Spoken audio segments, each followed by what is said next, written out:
Hello again, everyone, and welcome to Rome Business Radio. This is the Rome Floyd Chamber Small Business Spotlight. We are broadcasting from the Hardy Realty Studios, and we work in cooperation with the Rome News Tribune. I am Roger Manus with Rome Business Radio. And I'm Thomas Kahlert with the Rome Floyd Chamber. Hello, Thomas. Hey, Roger. How you doing? I'm good. How is spring treating you? Oh, it's beautiful.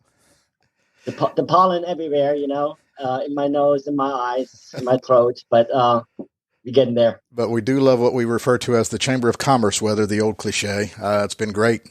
Now that we got past the flooded rivers from 2 or 3 weeks ago, the walking trails are starting to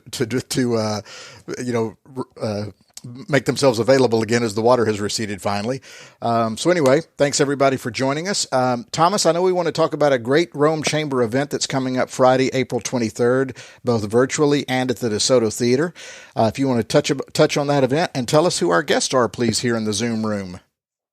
Yeah, we're really excited to have our annual confluence this year coming up next week, Friday, April 23rd, here at the DeSoto Theater. It's going to be a hybrid event, so we'll expect some in-person attendance as well as virtual attendees. We have a lineup of great guest speakers. Two of those are on today's podcast. Meaghan Kennedy joining us from Michigan right now, and then Curtis Morley, who will open up the conference next Friday. And we're all eager to hear and brainstorm and just talk innovations, inventors, and business and paradoxes and how to overcome them and climb mountains. So I'm really excited to hear things from you guys.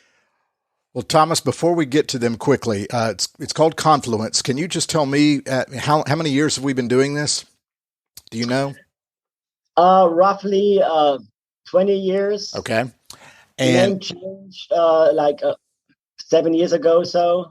It was rebranded to Confluence since Rome, is on a confluence of two rivers. So, and it's just, makes sense. Confluence. There are many analogies to the confluence. So, right. 2 decades. And it's about entrepreneurship, technology, innovation, forward thinking. And we've got two great guests who, if you go to their LinkedIn profiles, are a lot smarter than me. So let's let them do the talking.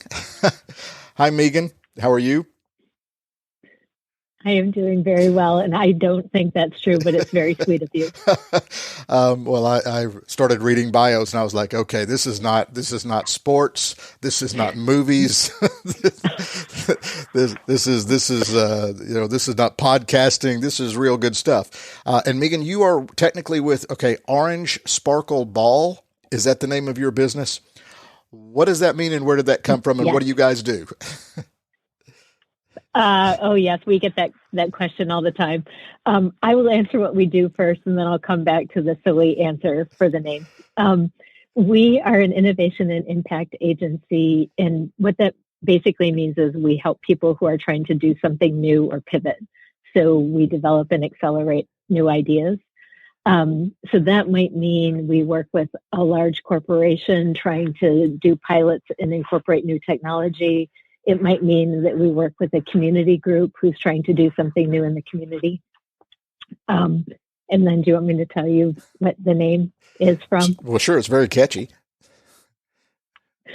It was a cat toy that I had. I had a cat who liked an orange sparkle ball a very long time ago when I was just a child and was starting this company. Well, that's clever. It's personally attached to you, and it's a great marketing tool because people go, wait, what is this? They remember it. It is true. Orange sparkle. What was the cat's name?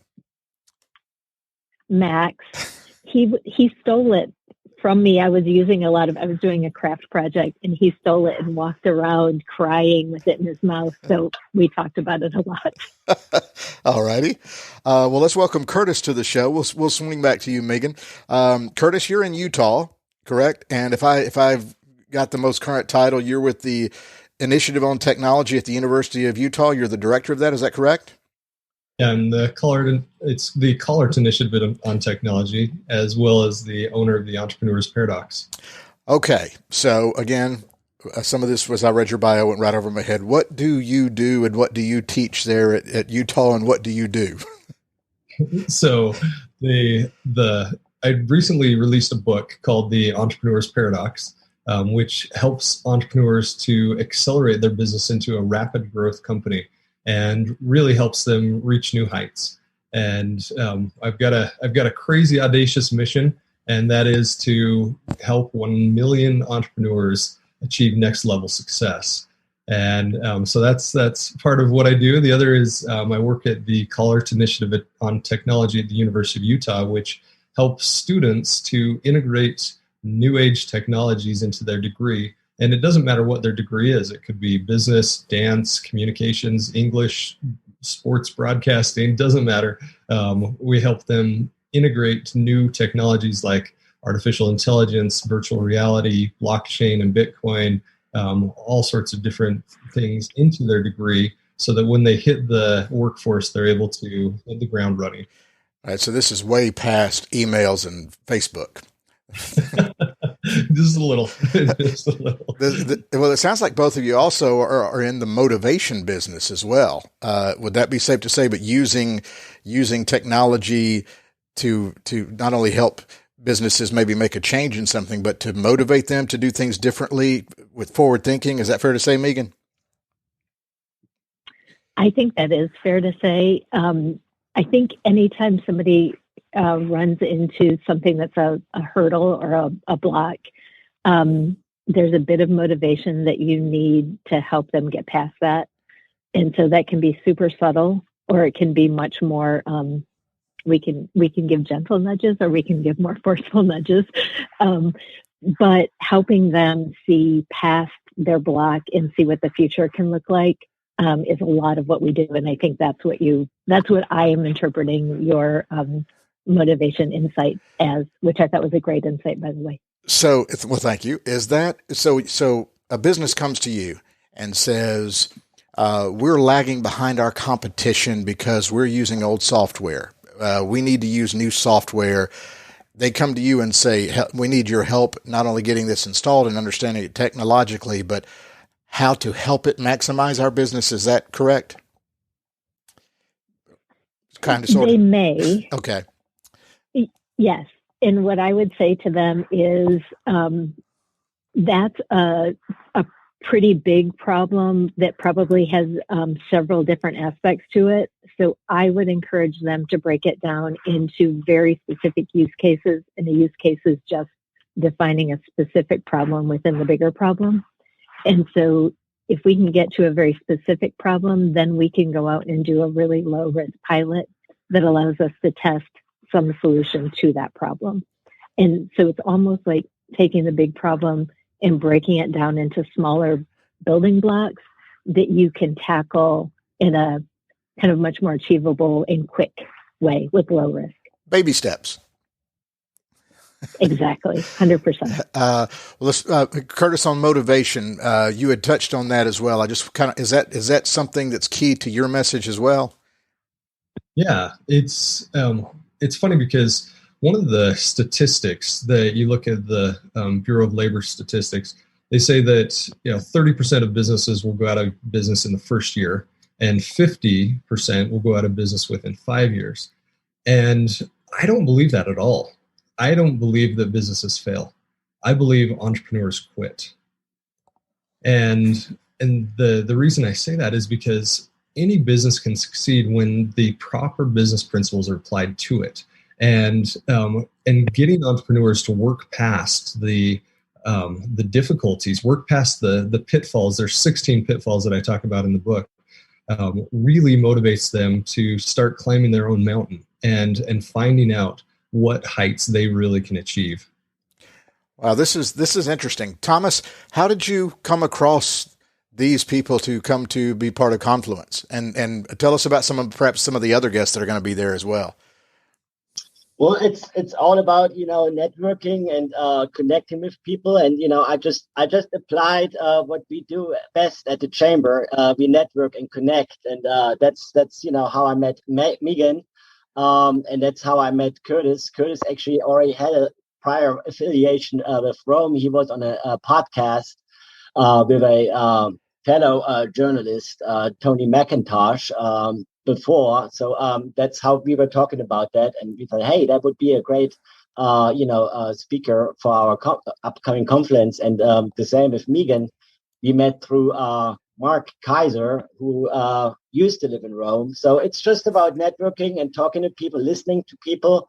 And that's how we found each other. And, there's some good chemistry. I already can feel it. And we had some conversations prior to that. And we're really excited to have them both speak next week.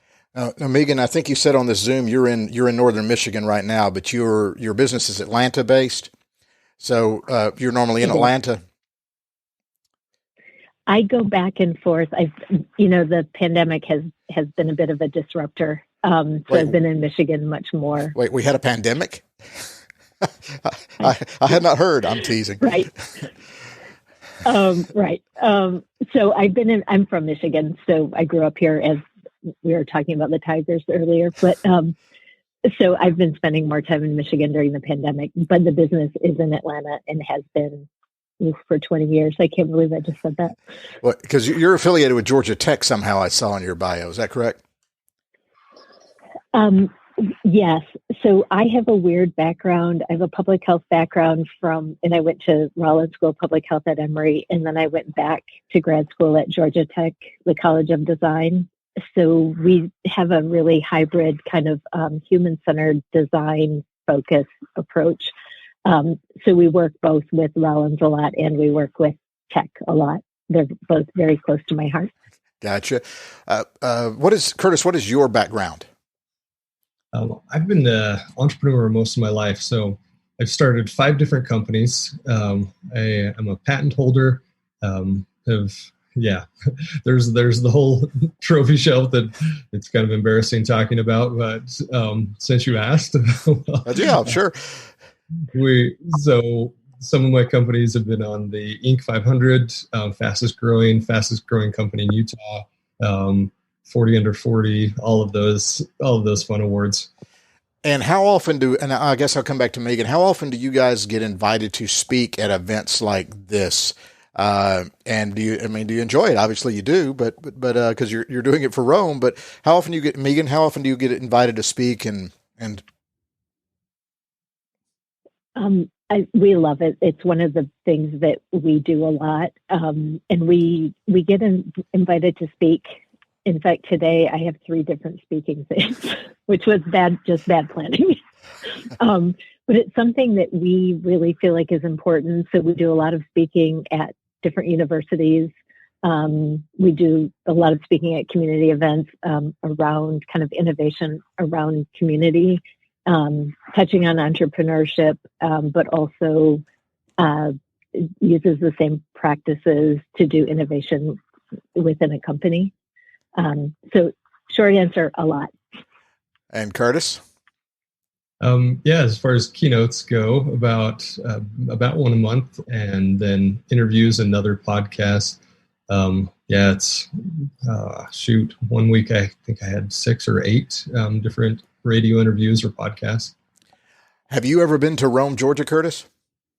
I believe I have. At one point in my career, I worked for Franklin Covey, and Franklin Covey has a satellite office out that way. And I don't think I stopped, but I think I went through Rome, Georgia. Well, I hope you stop this time and before and after your speaking engagement, and stay a day or two. It's a beautiful city. I'd love to have you. Meaghan, have you ever been to Rome? I have been to Rome, but I have several. So Thomas mentioned Mark Kaiser, who's a big fan of Rome, and he's been talking to me about getting there and spending a little bit more time. So I have several plans to spend more time. Yeah, we love it. It's a great town. Curtis, if we had to take a kind of a big picture step back overview, what is the most kind of important thing that maybe young people, because you're at the university level as well, are missing out on that you want to get communicated or taught to them about technology and their future? Yeah, it's funny because when I was going to school, technology meant Word Perfect and then Microsoft Word, how to use a mouse, those type of things. Now technology is artificial intelligence and neural networking. The students that we train, that we teach to integrate technology into their degrees, they're learning blockchain, the foundation for cryptocurrency, literally from some of the world's best. We have the CTO of Ernst & Young teaching. And these skills are not just important, but they're necessary in today's workforce. It's app development, all the different aspects of getting into the real world of the work environment is so critical to have that technology bent on top of the degree. We actually offer a certificate there. But yeah, it's kind of fun because it's my life has a lot of entrepreneurship built into it, but it also has that teaching and that aspect of tech as well. Well, I'm middle-aged, so I am of the generation that believes when you start talking about artificial intelligence, I've seen a lot of movies where the robots are going to take over. and this cryptocurrency, if I don't have direct deposit freaked me out, electronic transfer of funds freaks me out, but cryptocurrency, are you kidding me? That's where the world is moving. So it's time to jump on board because my prediction is that cryptocurrency will become universal. And so I don't know that cash is going away, but I do believe that cryptocurrency will become universal. Okay. Meaghan, back to the big picture. What kind of would be your first little main mantra you would like businesses to understand about what they might be missing out on, and how I guess your company and you can help them regarding technology and how they can implement it and take more advantage of it?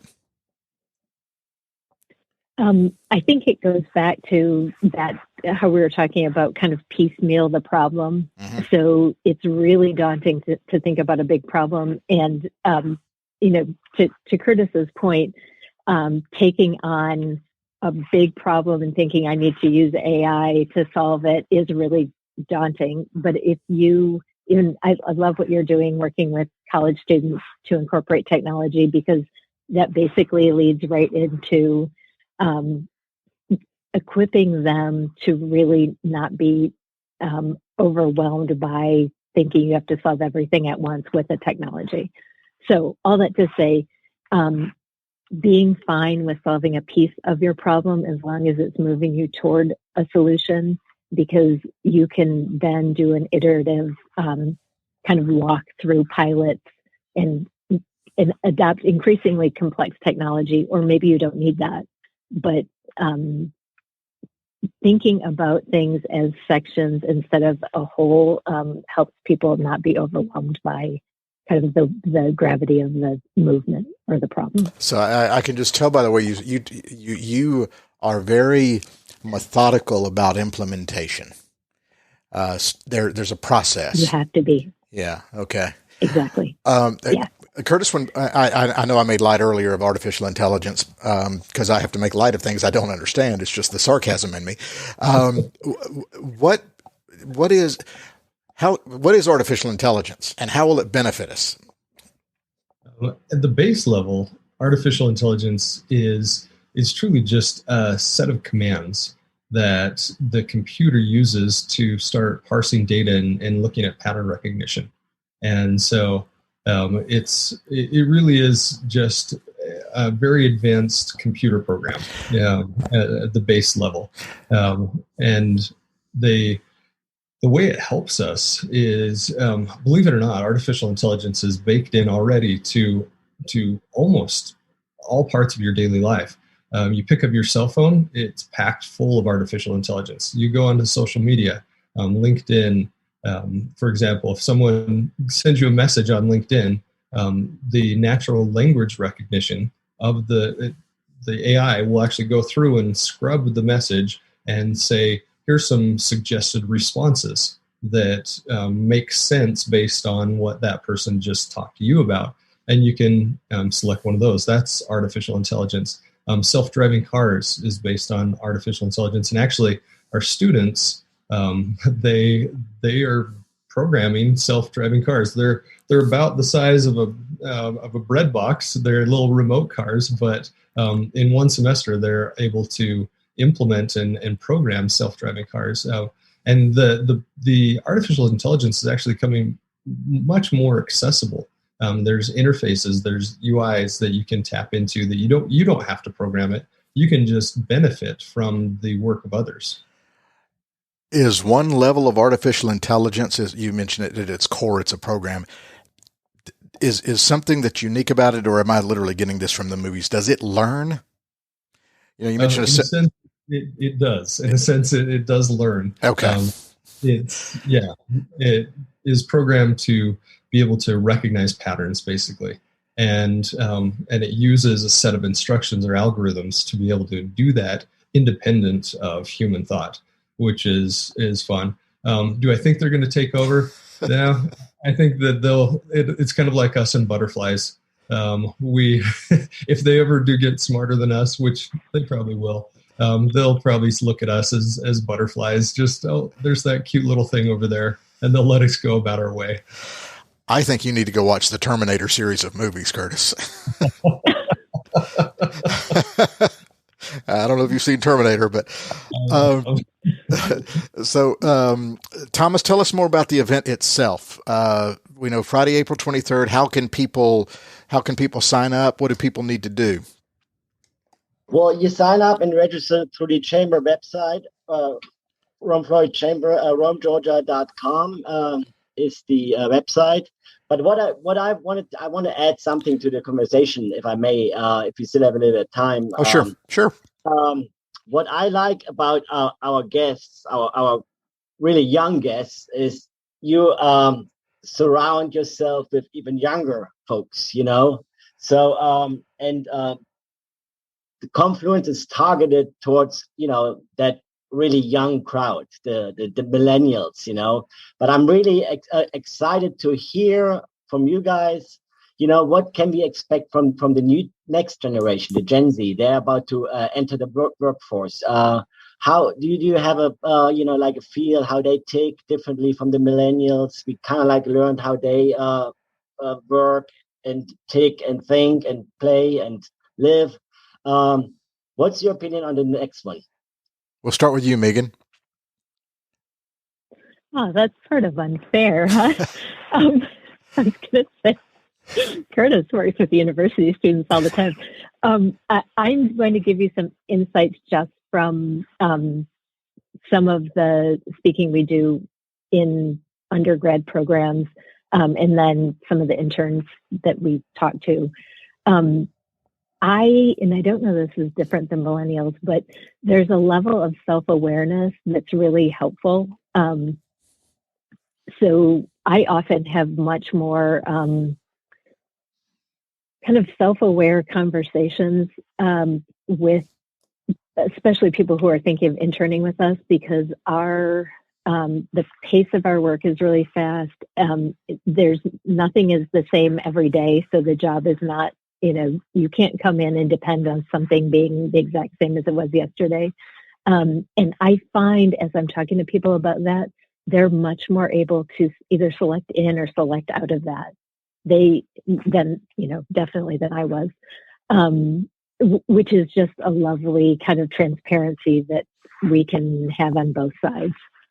So that's the thing that I've been kind of contemplating and thinking is really refreshing. Curtis? Yeah, we live in a very unique time.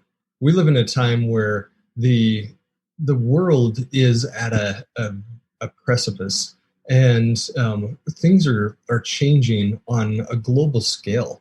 And the pandemic was part of the catalyst of this. But if you look at all the geopolitical factors, you look at the economies of the world, they're growing in exponentially almost. You look at the changes that have happened because of the pandemic, and I'm really excited for the next generation because, like Meaghan said, there is this awareness. There's this crazy awareness that this next generation has, and we're kind of hitting the reset button with the pandemic. And there's so many things that we have to do differently. We're wearing masks now. The entire world is wearing masks. I just got back from an international trip 2 days ago. The entire world wears masks. That's never happened. There's so much change that's going on that this next generation is going to step into this very unique opportunity to see the change and be able to adopt solutions to make our world a better place. I'm so excited for our next generation. Well, that's one interesting thing, and just touching on in my lifetime, our lifetimes, the world certainly, because of technology and the internet and what have you, the world's just gotten smaller because you can reach out around the world, via Zoom, via your smartphone. And I'm also fascinated by the fact this generation that's coming up, they don't remember a time, they don't even remember flip phones, much less landlines. They're 3 years old with an iPad in their hands, understanding touch screens already. And I go back to a time when I was a kid, I was Dad's remote control. He would snap his fingers and say, son, change the channel to Gunsmoke when there were 3 networks. And it's just, everything moves so fast and I can't keep up. But I guess if you want to keep up, you need to come to Confluence, right, Thomas? That's correct. And that's one of the reasons why we actually do the Confluence, to talk to our young local talents. And the goal, with everything changing so fast, the challenge is to keep that talent in our community. You can work from our community everywhere in the world. So we have to sparkle, their thoughts and their energy and, help them to become a successful entrepreneur with their, ideas that they have and with their inventions. And we have, to guide them and to lead them, to become leaders. And, there are lots of feeders, but they need to know that we have all these feeders in our community and the infrastructure for them to stay here. There is no need to move out, to the big world.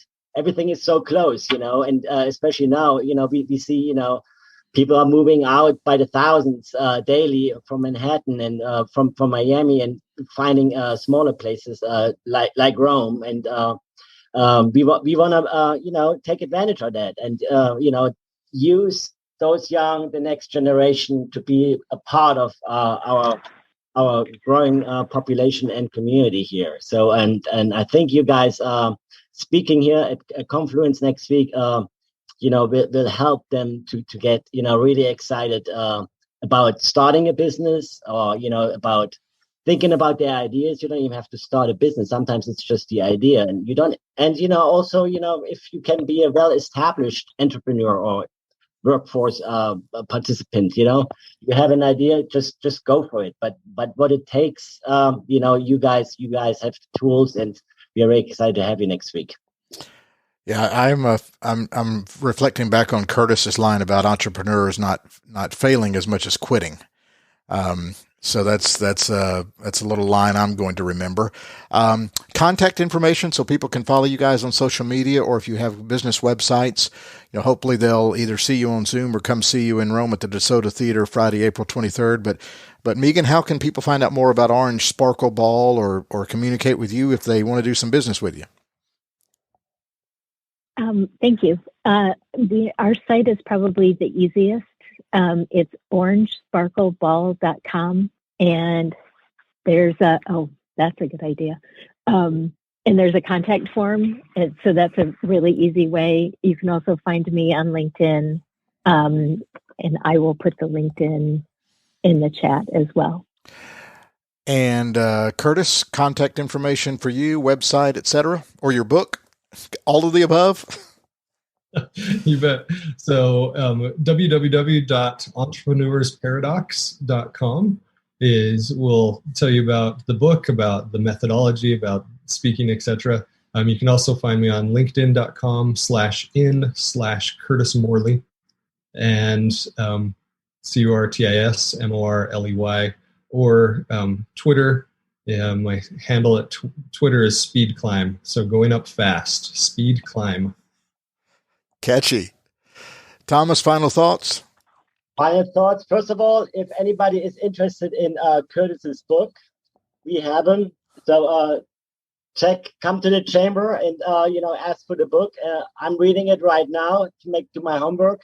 I already did my homework with Meaghan. I joined one of her speaking engagements a couple of weeks ago with a chamber up in Michigan, which was very enlightening and fun to watch. And again, guys, I'm so excited to see you next week.